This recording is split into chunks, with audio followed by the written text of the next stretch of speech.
తూర్పుగోదావరి జిల్లా దేవరపల్లి మండలంలో నూతనంగా ఎన్నికైన జూనియర్ కళాశాల చైర్మన్ శ్రీనివాస్ అభినందనలు తెలిపారు.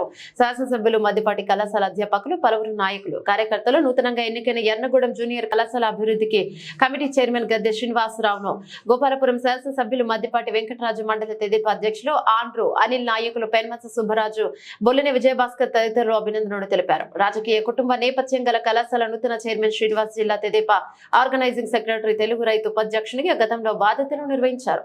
కళాశాలలో తరగతి గదులు నిర్మించాల్సిన అవసరం ఉందని, కళాశాల అభివృద్ధికి, విద్యాభివృద్ధికి కమిటీ కృషి చేసిందని శ్రీనివాస్ తెలిపారు. కాలేజీ కమిటీ, అభివృద్ధి కమిటీ చైర్మన్ గా నన్ను ఎన్నుకున్నందుకు అందరికీ నా హృదయపూర్వక ధన్యవాదాలు.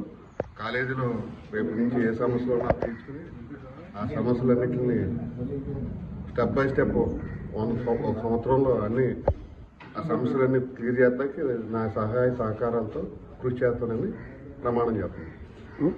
ప్రధానంగా మీరు కాలేజీలో గుర్తించిన సమస్యలు ఏంటి? బిల్డింగులు లేవు. బిల్డింగులు కూడా ఫస్ట్ ప్రయారిటీ బిల్డింగ్లు వర్షాలు తగ్గగానే బిల్డింగులు శంకుస్థాపన కూడా చేయంతో ఎమ్మెల్యే గారితో చేయించి తర్వాత ఫర్దర్గా ఎటువంటి డెవలప్మెంట్ అన్నది ప్రిన్సిపాల్కి సహకారం తీసుకుని డెవలప్ చేస్తానికి నా వంతు కృషి చేస్తాను. విద్యార్థులకు ఏకరూప